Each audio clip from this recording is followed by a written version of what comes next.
about was kind of the history of swimming in Delaware County. And we had swimming holes, which includes the lakes, the creeks, the rivers, beaches, the quarries. Then we'll have, Don will talk for a commercial break. Then Billy Rietz will come up and talk about competitive swimming in Delaware County. And then we'll be back with indoor pools and outdoor pools and indoor pools. So how many of you swim in Delaware County? Everybody at some time? I want to hear some good stories. All right, so Delaware, if you think Delaware County, all the waterways we have quite a few between, including places like swim right at the bridges, because you can tie a rope to the bridge and swing. We have the two rivers, Olentangy and the Scioto, and a number of creeks like Allen Creek and Big Walnut Creek. Many runs like Delaware and Sugar, Schmitt. So quite a few places people could enjoy water back in the day. Question. Yeah. Will you define run? Because I've never heard that term. Creeks and rivers, but never a run. Yeah. I don't know how you distinguish them. I think That's a West Virginia term, boy. Not Indiana. I've never been in West Virginia. So. This creek out here is called the Willis Run. Oh, okay. It's just a little creek. Okay. Sometimes dry. it's also a good YouTube Is channel. there a definition between? We or- get I've educated. never heard one. Oh, okay. Little creek. Oh, a creek. Creek. A creek's different than a creek. Isn't it called a creek? Out behind my house, we used to have a creek. Yeah. I went down to the creek every We day. used to swim and eat one come out the creek. Oh, it was, I'm sorry, it was only a foot deep and 6 feet wide. I mean, you could jump across it. Well, they weren't the safest places. So this is an article from 1911. So I use DDJH. That's the Delaware Daily Journal Herald. And those have been digitized from 1902 to 1930. Susan? March 1902 to March 1929. 1929. It's online at the Ohio Memories, and it's searchable. So this was a search for swimming in the Olentangy. You can see the red. Faye Zimmerman dropped into the river off a rope and landed on a bottle, cut his foot. And in 1950, this guy Harry Van Voorhees was jumping off a springboard off the Olentangy. There was supposedly a hole somewhere between the High Bridge and where the Pennsylvania River Bridge was 20 feet deep. And it was a popular place on the Olentangy. And he went off the board and hit his head, and his brother couldn't save him when he drowned. Oh, wasn't And nice. then 1908, this was the same area in the Olentangy where James Shanahan was swimming in the Olentangy and had a cramp and almost died. Somebody was able to shove a board out to him and rescue him. A lot of people didn't swim those days. He must have just had lunch. Hadn't had the waiting period yet. Okay, so I'm going to talk first swimming holes, and as we talked, those are lakes, creeks, rivers, quarries, not pools. And we're going to kind of go in chronological order. I want to start with, the earliest one I found was Greenwood Lake, which Frederick Vergen developed in 1873. He put a dam across Sugar Creek, and filled up the lake. And bathing was one of the things they advertised. This is a photo of, or was a graph of it from the 1875 Delaware County Atlas, which is, those are all available at the Union County government website. This is also on Lake Street, so the Delaware Streetcar Company went out there so you could take a dinghy and ride out to Greenwood Lake for the day. Then it became, for a long time, Salvation Army property for a camp, and then now I guess I haven't been out there, but it's drained and it's being developed, and unfortunately. Apartments. And this is another one that was a place called Camp Bud. So down on the Olentangy River south of Delaware, actually just a little bit south of Orange Road on the east side of the river, Deep Run comes into the river. In 1910, the Delaware YMCA had a camp down there and swimming for the kids. It was named for George Budd. He was the Columbus YMCA secretary.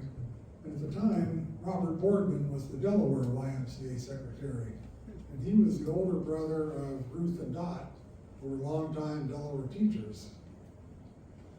And he went on, he was involved in Rotary back in those days. He moved to Chicago, to Evanston, to work for Rotary, which would have been early on in the existence of Rotary. But that site wasn't used by the YMCA very long. It was bought by 7 families from Columbus, and they set it up as summer homes, and they called it Glen Olin. And it was a stop on the CDM, which went by on Route 23. And now it's basically gated communities. The area is still there where those summer homes were. It still exists with homes. Another camp was in Sunbury. So this was Camp Clifton, and there was an area on the Big Walnut Creek called Fern Bank. And this was in 1910. This was so Sunbury residents could get out of the big city and go relax. This is just up north on Old 3C. They had cabins, they had dining hall. It was pretty popular. This was a photo. I think there was a bird, Amy Bird. Birds were a big family in Sunbury. I think Brent, you tell a story about the electricity in Sunbury with the birds, right? This is a photo we got. It's on the Big Walnut Historical Society page. This is a postcard we have in our collection, and the title is Eugene Wood's Swimming Hole on the Olentangy, Delaware, Ohio. And in our collection, we don't have any information on it other than what it says on the postcard. It was a postcard. But I did find one item in the Journal Herald about a Eugene Woods who's made a name for himself in the literary world on his stories about growing up in this section, which is, I guess, Delaware County. And he said he wrote an article about Vice President Fairbanks, who was from the area as well. So one thing I was able to find about him, and I have no idea where his swimming hole was. That was also, I think, 1907 is when that article was written. Hi, Steve Schmitt here. This is an addition to the video you're watching. When we first put this together last June of 2024, we had this postcard that we found in our collection at the Historical Society. And it shows Eugene Wood's Swimming Hole, Olentangy River, Delaware, Ohio. And at the time, I really couldn't find much about Eugene Wood, and I was curious who he was. So I started digging, and the first thing I came across was a notice in the Delaware Daily Journal Herald that Eugene Wood of Brooklyn, a playwright and author, was going to be attending a reception at the home of his father, who lived on West Winter Street. His father was W.H.H. Wood, and also William's daughter would be there. So that's where I got started. I found in 1870 the family had moved to Delaware. Somewhere I read that they were really the educational opportunities for Eugene, and they had a daughter in 1869 named May Louise. William had remarried a woman named Margaret Smith. In the late 1880s, William operated a grocery store at 55 North Sandusky. Had several different partners during that time that he did that. And May, at one point, advertised in the paper that she was running a kindergarten in the home on West Winter Street. Both Eugene and May attended Ohio Wesleyan University, and Eugene went off and began a writing career, publishing articles in popular magazines such as McClure's and working for newspapers. He lived in Chicago before he moved to New York, where he lived the rest of his life.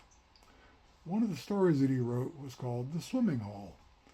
It was published in the June 1903 edition of McClure's magazine. A couple of years later, the story was included in a collection of his work called Back Home. The story mentioned Copperas Bank and a dam. The dam would have been the one that was created to make a mill race for the mill that was located at the north end of Henry Street. And the Copperas Bank was a common name for a deep hole in the Olentangy that was south of the Big Four Railroad High Bridge and north of the Pennsylvania Railroad Bridge. I think if you went east on Harrison Street across the Ohio Wesleyan property, so you hit the river, It would have been about in that area. It was a popular place for swimming. There was use for baptisms for the local churches. In 1920, our Delaware YMCA went down and they actually created a beach there and installed diving boards and bathhouses. And an article in the newspaper said it was basically a small version of Atlantic City. There were other things in the story that made it recognizable as Delaware. In 1905, in December, the Delaware Daily Journal Herald had an article titled "A Letter from Mr. Eugene Wood." The reporter wrote that after much badgering, Mr. Wood agreed to give a brief biography of himself in a letter. He really didn't like being in the paper.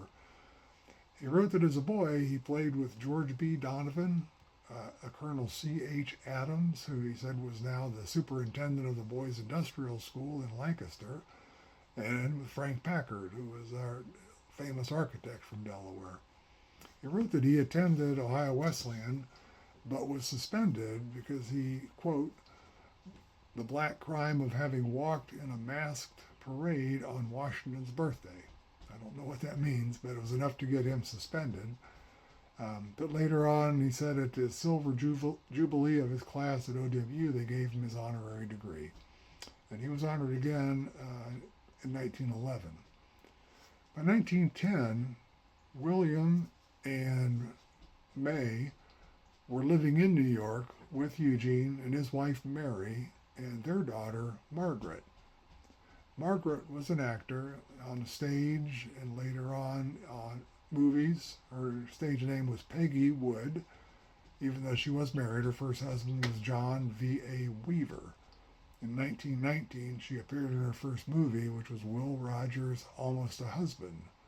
She was in other movies and later on even did some television work. Eugene passed away in 1926 in New York. He was preceded in death by both his father and his mother and his wife Mary. May lived on in New York and in Stratford, Connecticut, until 1957. Peggy then passed in 1978. So I think this postcard was probably someone taking advantage of the connection between a famous author and Delaware and profiting from that by selling these postcards in the local stores and hotels, places where visitors coming to Delaware would see them. So I think that solves the mystery. So on with the rest of the video. How many of you in Delaware, long-time people, heard the Copperas Bank? It's not familiar? Well, apparently, I don't know where it got the name Copperas. May have been mineral deposits on the side of the river that had some coloration to them. Copperas is a color. It's in this area between, this would be the High Bridge here, the Big Four Railway. This would have been where the old Pennsylvania Railroad crossed the river south of or maybe north of Olentangy Avenue. Somewhere in here was the Copperas Bank. There were articles in the paper about the Baptist Church was doing baptisms at the Copperas Bank.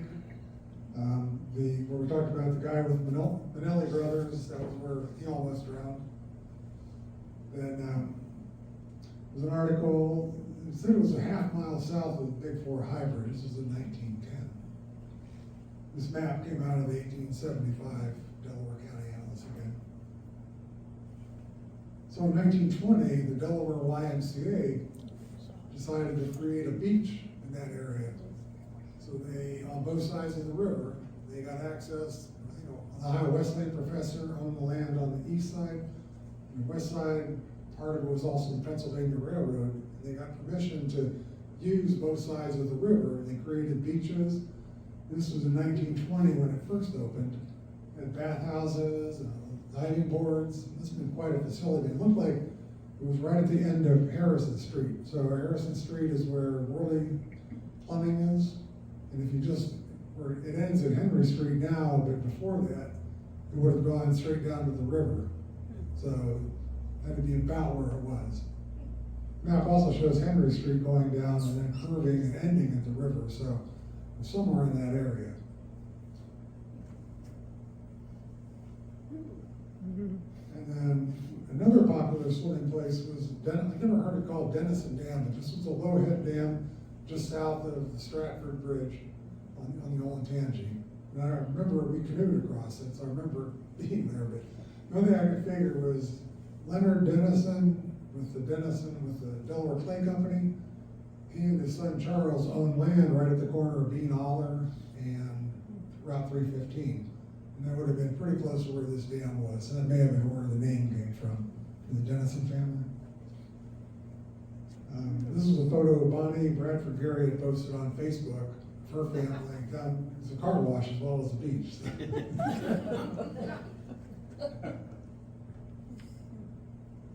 There you go, there's Jean Seeley's sister, Joan. This was standing, these dams were known as the drowning machines, they called them. That's why they took a lot of them out, so I guess when you had more water flow, they were more dangerous, but still, they weren't something you wanted to be around.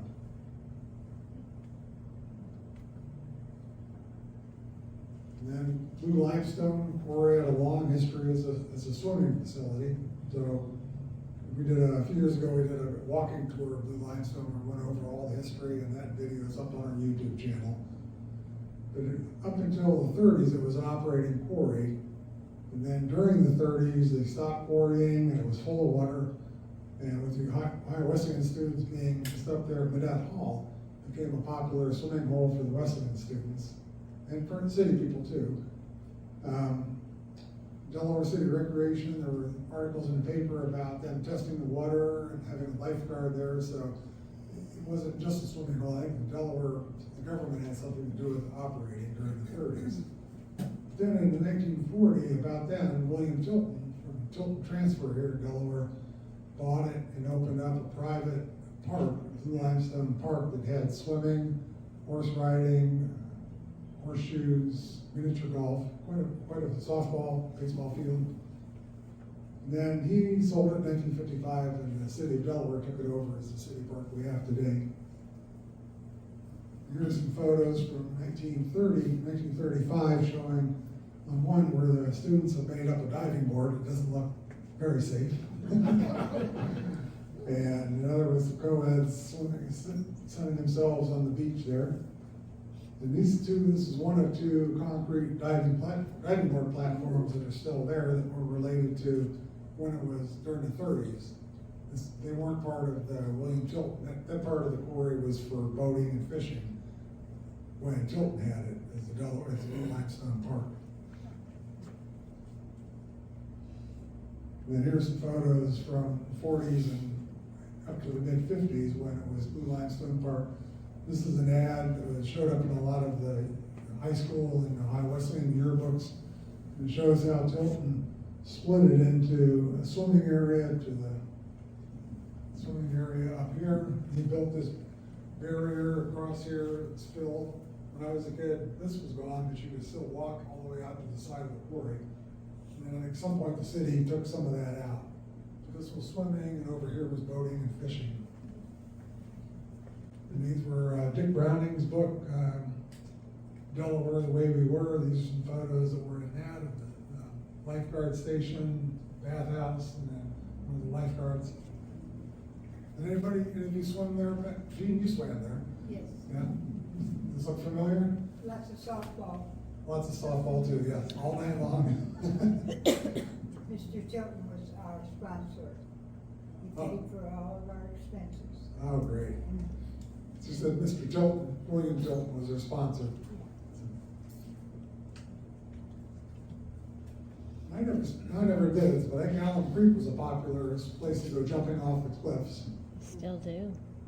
A good friend of mine, he and some of his college buddies were doing that, and the deputy sheriff drove by and saw them, so he stopped and was giving them the riot act about it, and then he got called off. He said, I want you all to be at the Delaware County Jail at 5 o'clock tonight. So not all of them, but my friend went.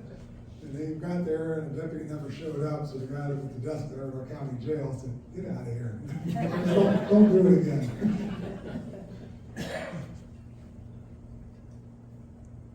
And Dottie, you're slamming Kistner Quarry.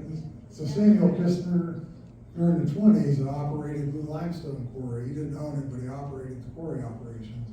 And when he closed that down, he owned the quarry. This is down on the just up here on Stratford Road in the park, is it trailer home park there?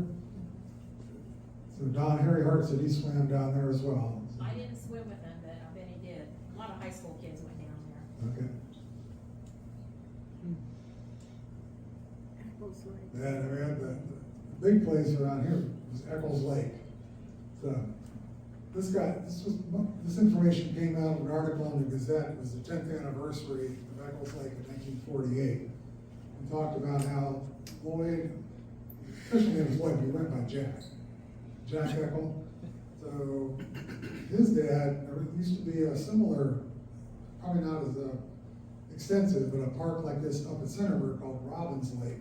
And they had a rolling barrel and flying rings. So Jack had been introduced to that with his family up in Centerburg. So when he and his wife were living in Columbus, they wanted to recreate that. So they bought the Norton Quarry, which is just up Pollock Road here. They installed a rolling barrel and flying rings really for their own use and some of their friends. And then their friends would come up on the weekends, and it got more and more popular, so they started opening up to the public on the weekends. And both Jack and Edna were very safety conscious and very proud of their lifeguards. They did a lot of training, inspecting equipment. And we've got a photo montage of a lot of the lifeguards taken with Jack. So I really don't know any of these guys, but they would have been lifeguards. They have the years 1943, 1942, those era. Any of those names look familiar, Gene? They're all gonna be over 100 now. Okay. So then by 1943, it was so popular, it was a full-time project. So Edna had worked at Lazarus, and she retired, and Lloyd had been with Columbus and Southern Ohio Electric. He retired. And they had a trailer on the property they lived in, and they started improving it with diving boards. They built a beach, a playground. 1948 was their 10th anniversary. Here's the pictures. They had a swing with Jack and Edna on the swing. And then there's Jack hanging the traveling rings where you would go clear across the lake, one ring to the next. And then if somebody's coming the other way, you had to kind of work your way around each other to keep going. And there's Jack on the rolling barrel and Edna on the flying rings. Flying rings were the ones that you swung out and you dropped. And if you didn't drop, you're back into the board, so you really had to drop. There's people going across the flying rings. How many of you swam at Eccles Lake? Oh, good. A lot of people. I only did it summer of '76. I only did it for 1 year. This is the aerial view. This was from the 1950s. They bought several pieces of land there from the Stockdales over the years and added onto it for parking and other things.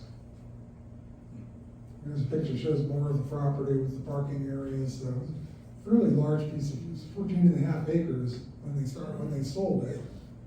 And it looked like they sold it to United Recreational Adventures, and then 2 years later they were tax issues, and the sheriff sold it. They bought it back, and they sold it. And then they got it back in 1971. So I guess the lake changed hands several times. These are going off the Delaware County auditor records that show the transfers. Then it went to Blue Ribbon Academies in 1983, changed hands a number of times, and at this point it's become a private home, and I think this is current Richard Shadburn and Suzanne Martin live there at the property now.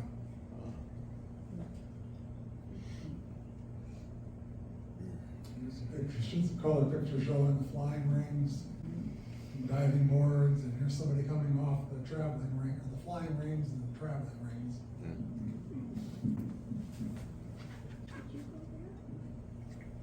Another view shows the water slide and the high dive.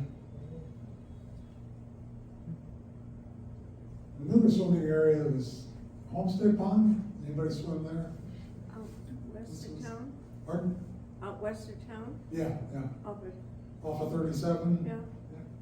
That was, Homestead Acres was a development that was platted by Lynn and Catherine Rohrbaugh.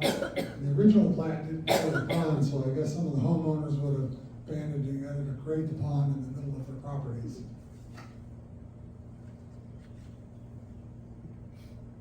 White Sands was another smaller scale version of Eccles Lake off of Lake Street, up northeast of Delaware. They also had skiing. I think they tried skiing in the wintertime down the hill. Oh. And in 2020, they were dredging the Olentangy and they came up with this big chunk of steel. They didn't know what it was, and they finally figured out it was one of the tops. They had tops that were anchored to the floor of the lake, and you could get on those and try to stay on. And one of the newspaper articles at Eccles Lake, Jack was going to have a tournament of people to see who could stay on the tops the longest. So, apparently this one was from White Sands. Lee Oakham said it was worth $17.68 a scrap metal.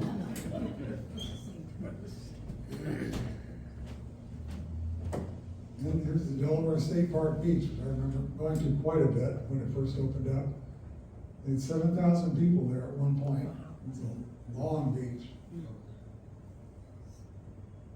The last time I went there, just goose droppings everywhere. That was the last time I went there. And then Alum Creek was the next big beach we opened up, and we have one for the humans and one for the dogs. My brother-in-law, Roy Niederlander, has a personal watercraft, and he likes to go across Alum Creek to the dog beach, and all the toys that floated out, he'll just putter around and pick up all the toys and go up to the beach and throw them back up on the beach.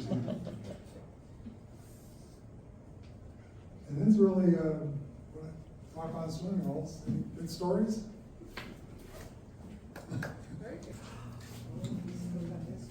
Thanks, Steve. I took I think it was a lifeguard class when I was probably 15, and through the American Red Cross here, Delaware County Red Cross. And the director stood up there to welcome us all to become future lifeguards. And he made a point that I should, I'm supposed to write everything down to remember it, but I don't remember. We were either the second or third county in the state of Ohio in terms of total miles of coastline. Steve on his first display talked about Alum Creek, the Hoover Reservoir, obviously the reservoir behind the O'Shaughnessy Dam, but of course the rivers. And so he said it's very important too that people have the skill to swim for safety and whatnot. So again, I thought that was kind of cool. Total miles of coastline, Delaware County is number 2 in the state. My segment here is to talk about competitive swimming, and I'm going to bore you to tears now. If you've been watching NBC starting Saturday and through Sunday at 8 o'clock, they're showing the Olympic trials out in Indianapolis for the swimmers who are hoping to make the Olympic team. And I continue to coach to this day. And so every morning I ask the swimmers in my group, so what was the highlight of watching the trials? And every day someone says how fast they go. And I said, well, come on, take a walk. And so we walked over, and we have a record board down at Mingo Park, or Mingo Pool. And I said, there's a name up here on the board, and that name appears 3 times in 3 different age categories, who in 2021 had a qualifying time to be able to go to Omaha at the time in 2021 to try and qualify for the Olympic team. He met the criteria, and so the kids were trying to figure out who it was, and as it turns out, they couldn't figure it out, so I had to tell them. But we have, to my knowledge, only one Delaware County resident who has qualified for the Olympic trials. He made it through what they call the B heat to swim with the A's. Ended up finishing like 30th, but they only take 2. But still, young man that came through Delaware County, learned how to swim here, and kind of like our little pride and joy up on the board.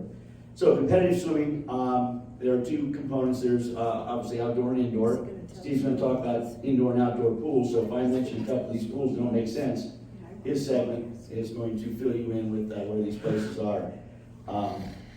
I started competitive swimming in 1969 when my dad got transferred to Delaware, Ohio from New Jersey. No, you started earlier than that, Bill. In Delaware County. This is Delaware County. Sorry. No, Mother, I'm talking about Delaware County competitive swimming. I'm glad you're here. I invited my wife, she said, I think one Mrs. Rietz is enough. She's back here going like this. Anyway, 1969, Dad got transferred and we got here in June, and he had made some contacts with the swimming team and swimming coach, and so we got here on a Tuesday or Wednesday, let's say, and Thursday I was at Delaware County Pool. It was kind of an eerie feeling to go walking in to not know anybody, but they were all embracing and welcoming, and a couple of those people are still friends of mine to this day.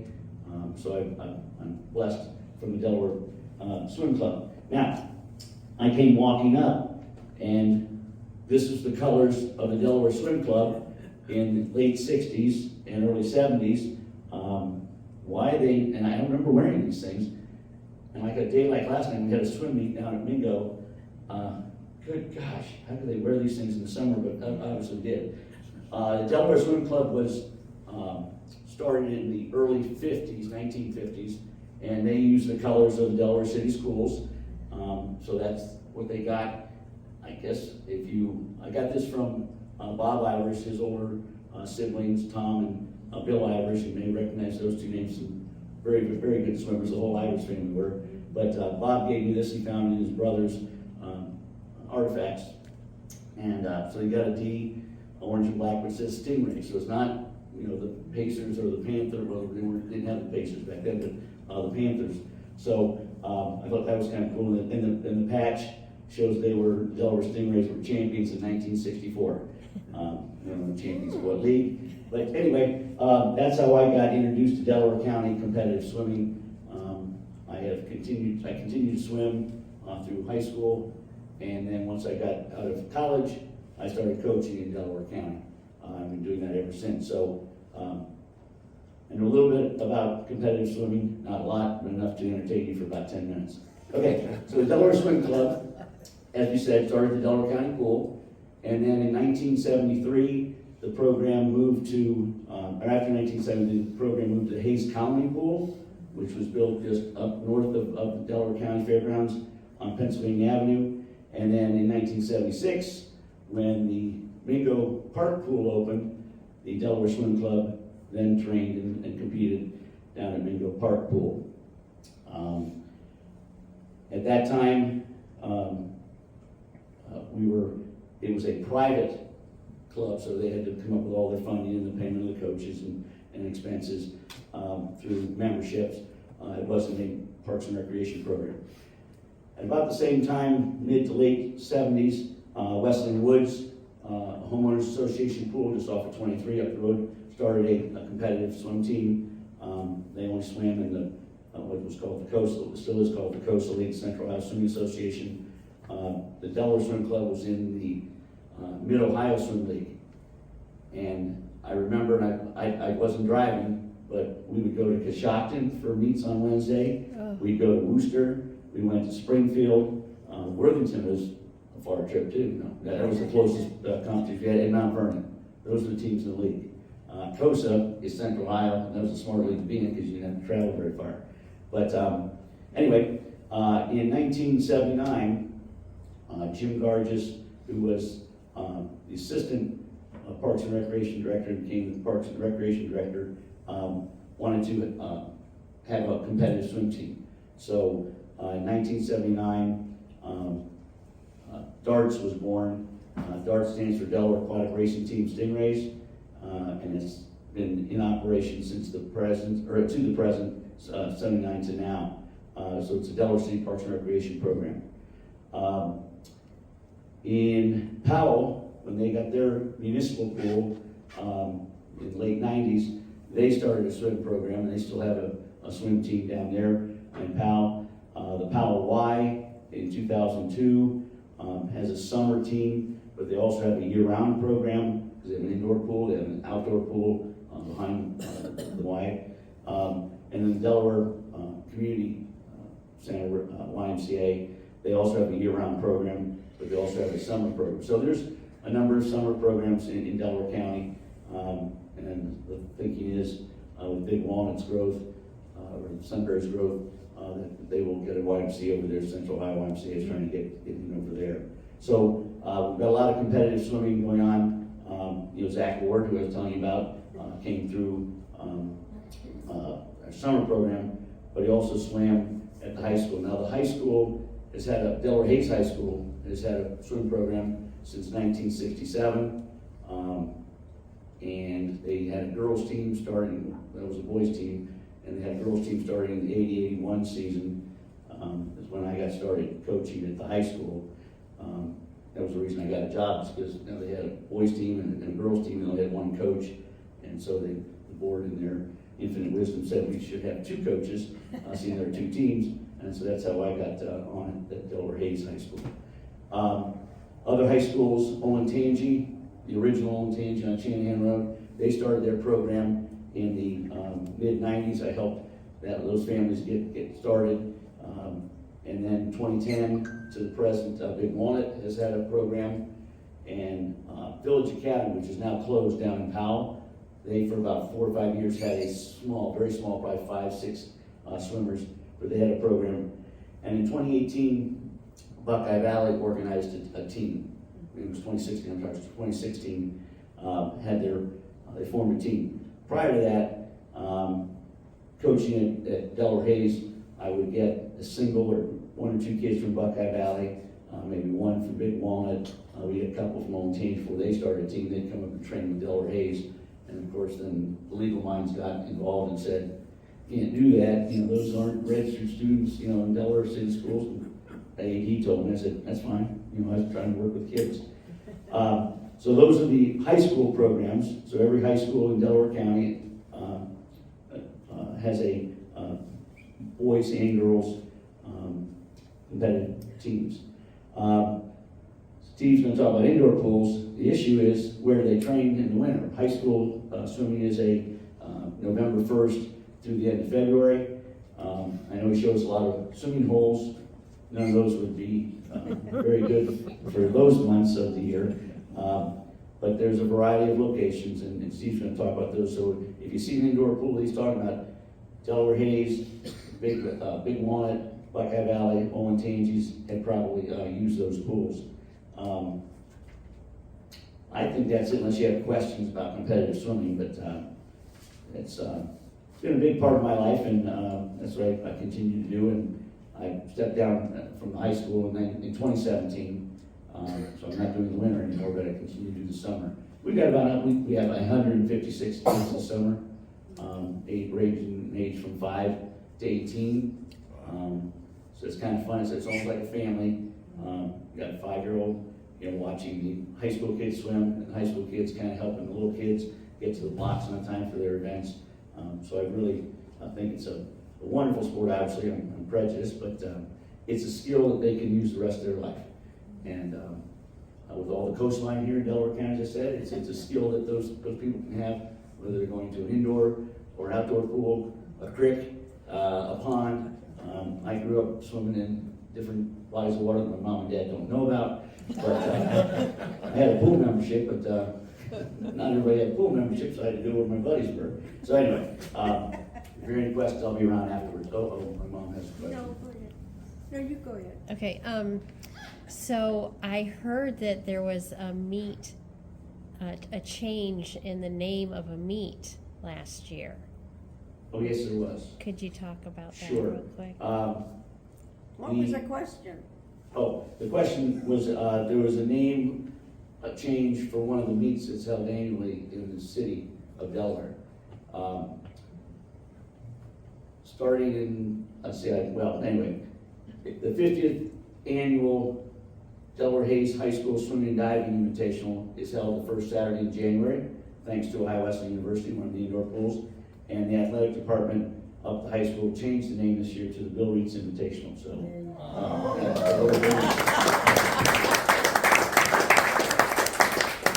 if you keep your head above water long enough, they'll, name something. Bill, tell us where, in high school, where you practiced and where you had your meets, and also where, like, Olentangy, where, do they have a pool in their school? No, Or no one those- has a school in their pool in Delaware County. Everybody has to find indoor water, that's one of the big issues. You're gonna talk about Yeah, Steve's gonna do all the indoor stuff. And how many years have you been coaching bingo darts? This is my 46th year. Yeah. Whoa. You're not tired of it yet? No. Can I say something?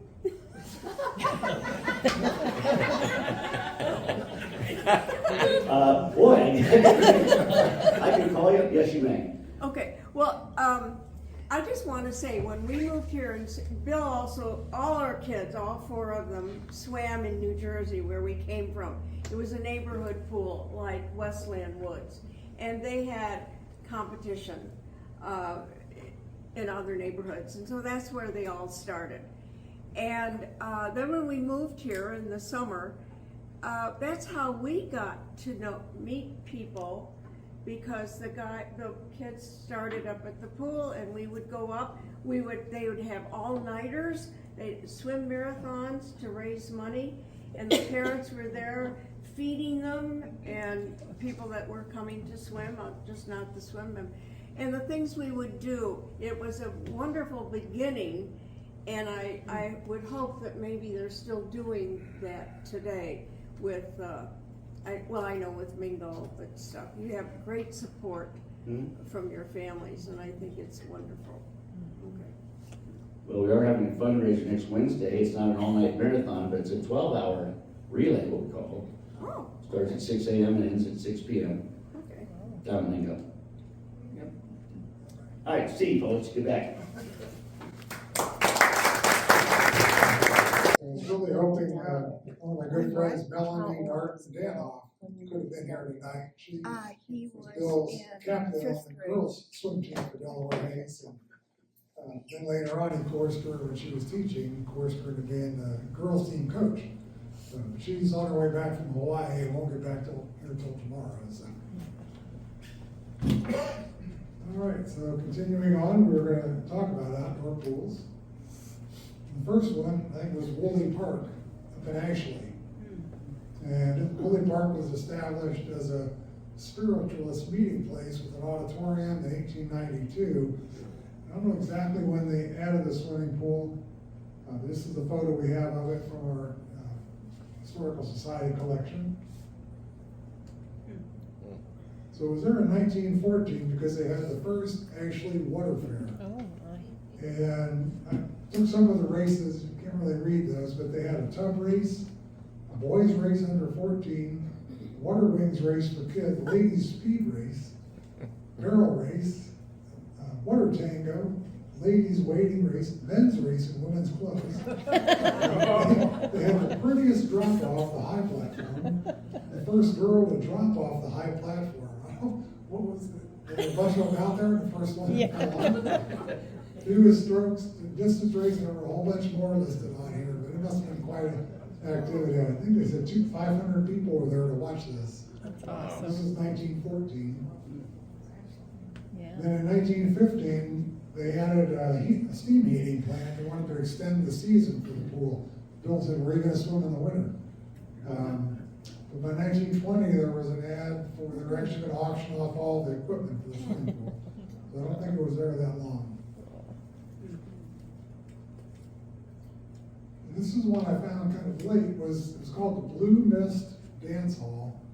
It was built in 1924 by a guy named Lee Gamble, and he had some partners. And there was an article that they were building a dance pavilion and a cement swimming pool. And it was between the Stratford Bridge and Odovine Springs golf course, which I've never heard it referred to as Odovine, but that was the water where Selby Field is. That was the Odovine Springs. And anyway, it was called the Odovine Golf Course. So I guess this was probably about where the Methodist Theological School is. So it opened in 1924. Joe Pullman's band played at the opening. And then they had, I they were advertising a dance hall with good music and a swimming pool on Wednesday, Friday, and Saturday evenings. This was 1924. In 1926, the sheriff auctioned it, so they didn't do well on their taxes. So they saw it was a 100-acre tract, so that would explain probably why it might be MTSO, so where that is now. That was a big chunk of land. Anyway, James Wesleyan bought it, and they leased it to James Butler, who was an attorney and an Ohio Wesleyan trustee. They leased it for 99 years, but a couple years later, he actually bought it outright. And then in 1944, he sold it back to Ohio Wesleyan. And I didn't go any further with what happened to the property, but James Butler said he planned to demolish the filling station, the dance hall, and the swimming pool. And he was going to build a homestead that would harmonize with the handsome Perkins Observatory. This is in 1926, was when this article, when he that article. So then here's our Delaware County Fairgrounds pool that opened in 1938. You can see the pool with the bleachers for the right back there, and then this is the bathhouse and the diving boards. So one of the things I was interested in is that I heard lots of stories about when the pool was desegregated. So everybody said, you need to talk to Fred Terry. So I went out and went to Fred's house and sat down with him and talked through this. Here's the story he told me was his uncle, John Buck Wilson, had signed he and his cousin up for swimming lessons at the county pool. And they got on their bicycles and they rode up for the swimming lessons and they checked in. And when they tried to walk into the bathhouse, he said the largest white guy I ever saw jumped in front of us and said we weren't allowed to go in. So they got on their bicycles and rode home.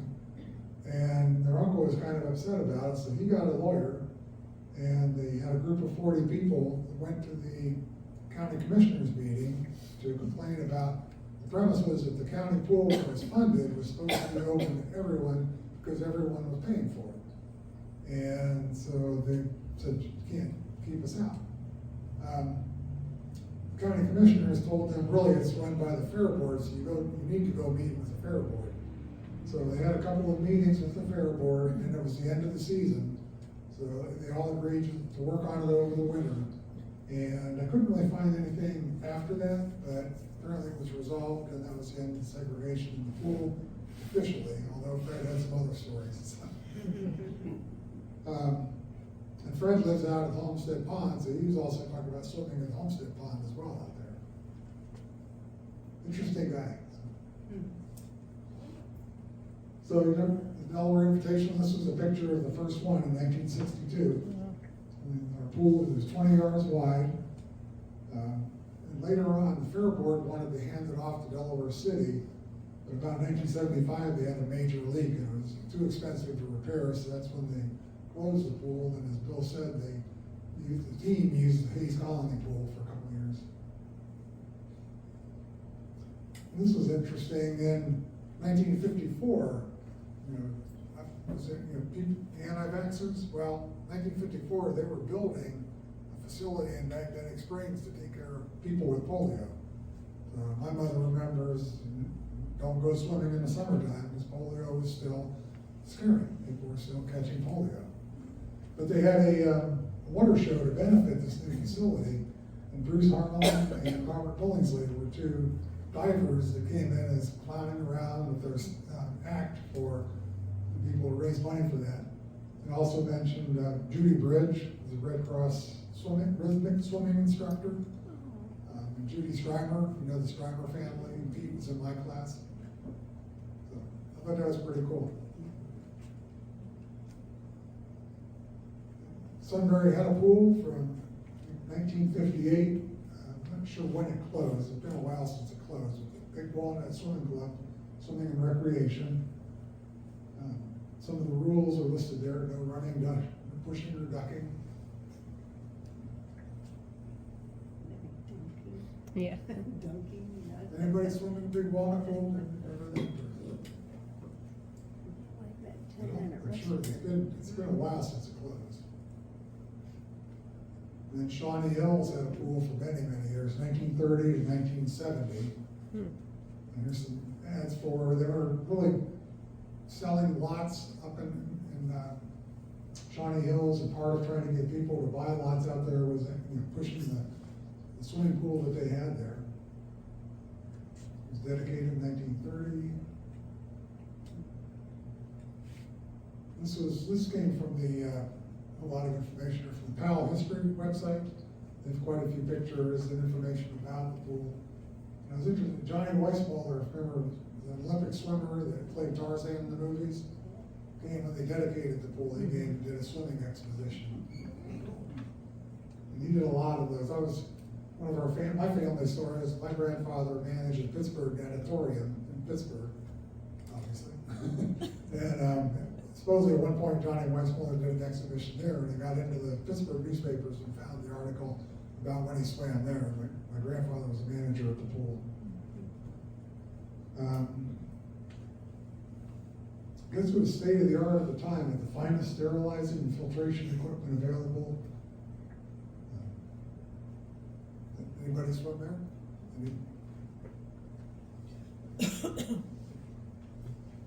So just north of that, the Shawnee Hills was also a segregated pool.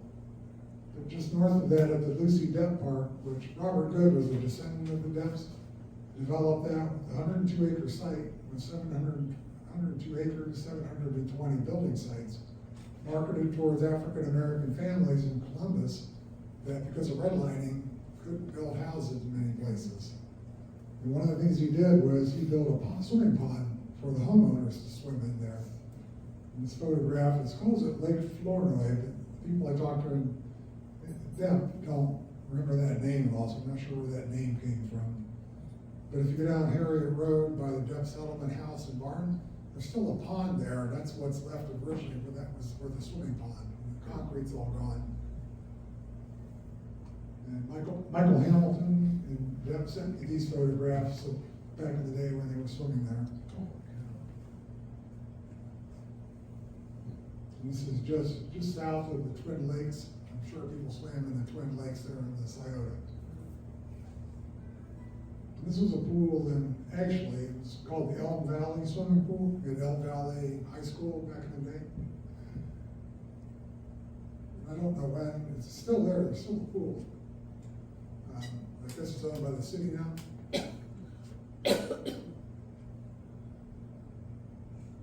This is the Hayes Colony pool that Bill talked about. Is that still the original pool, Bill? No, they've condensed that down to a very, very small. It was 8 lanes, 25 meters. Yeah, with a diving well. Okay. Then we've got the newer pools. Bingo Pool was opened in '76 and has been through a number of upgrades. Powell Pool in 1995. And Orange Township Pool. Not sure what year that was.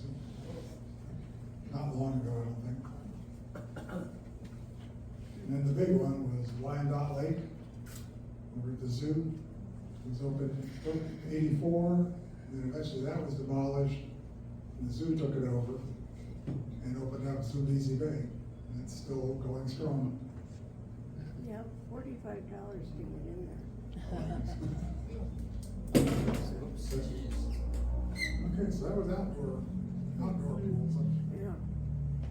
I'm sure there was some like the, I forgot about the Westland Woods had the HOA pool. There were other private pools around. So the first indoor pool, I believe, was at Edwards Gym, which was built in 1906. And in the paper, they talked about they almost didn't put a pool in. They were worried about the money. And this guy, Mr. White, was an alumnus in Columbus. And he basically, he'll give them the money to build the pool. So they kept the pool in the plans. And that's a picture from 1906. And here's a picture of the pool. And it was 20 feet by 60 feet, although the dispatch had some different dimensions. And they did offer, that was the only pool, so they did offer swimming lessons to some of the Delaware residents. My mom swam there as a student. She would have been a freshman in 1951. Just remembers it being very dark in there and very little light and kind of scary in the pool. Shall we go down there? I'm sure. think, when we were swimming there, when they built the field house behind Edwards, you had to walk down into the pool to go out the wall to get to the field house. So it was still there, just no water. I found some other ones that I don't think really ever came to fruition, but in 1905, the YMCA was going to buy the Blee Hotel on the southwest corner of West Winter and North Union, the building with the tower in the corner. And they mentioned in the plans for doing this that they were going to have a swimming pool. And then in 1910, there was an article about a group of boys still trying to press to get a pool, but I don't think they ever did. I wasn't able to find anything that said they had a pool in that building at any time. And they almost built a gymnasium across the street from Manette Hall on Elizabeth, and it was going to have a pool as well. And they had funding. I don't know why they didn't build it. It would have been on where the sororities are on the corner of Elizabeth and West Central. It was going to have a pool. YWCA was going to have a suite of rooms, but for some reason it never happened. And then when they built the new, after the fire at the high school, when they built the new building, Fred Vergan was the Board of Education Vice President, and the address he gave, he was pushing for an auditorium, a gymnasium, and a swimming pool in the new high school. But we only got 2 out of 3. So. The pit. Okay, so after Edwards Gym, they added on in 1954 beside it, Eifert Auditorium. And so we were in Hayes swim team used it, Ohio Wesleyan swim team, Red Cross offered swimming lessons. My mother ran the swimming program in the 60s for the Red Cross in the mid-60s. That's where I learned to swim there. Gene Hughes was one of the instructors. Remember Gene Hughes? Hughes Automotive. And Jim Brees. Anybody know Jim Brees? And here's our swim team. This was 1972, so Bill's brother Gary is back here. Is that Gary? Yep. So that's your older brother Gary. Bill came right after I did. That's me. And unfortunately, that's Tom Rayl, who's passed, Bob Stromberg's passed, and we just lost Pete Strymer a year ago. So. And then Bill just told me when they took all the concrete, the bleachers, demolished the bleachers, and dumped it all in the pool, and created an exercise facility for the Wesleyan students. Because they built a new Meek Aquatic Center that opened in 2010.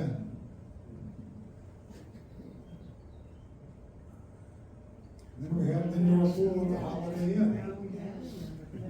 The thing I remember the most was you had your jacuzzi, and you had a big post in the middle, and had a great place you could put your drink. Just right next to it was the window to the bar. So, that was the summer I learned how to do flips off the board. It wasn't as painful. So, our Sunday night tradition is go there, swim, and go down to Tom and Ellie's for pizza. So. Then there's some other venues that opened up, like the Delaware Y, the Powell Y. There were other homeowners association pools that I really didn't talk about. And then last kind of honorable mention was the Mount Air pool, which my mother says when she was in high school, they would ride their bicycles from Delaware down 315. Oh, jeez. Well, 315 wasn't what it is today. To go swimming at Mount Air. I always thought we drove past it for years and years. What a beautiful place. So, it's long gone as well. It was fun. With suits on, ready to go home. That's interesting. Oh, yeah. Well, that's our program. Thanks, Will, for helping me.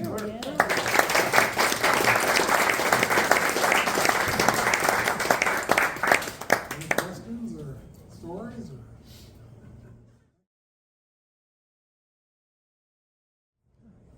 So to answer the question from earlier, most of the area, high schools, so where do they go? Do they go mainly to Wesleyan and with a schedule or?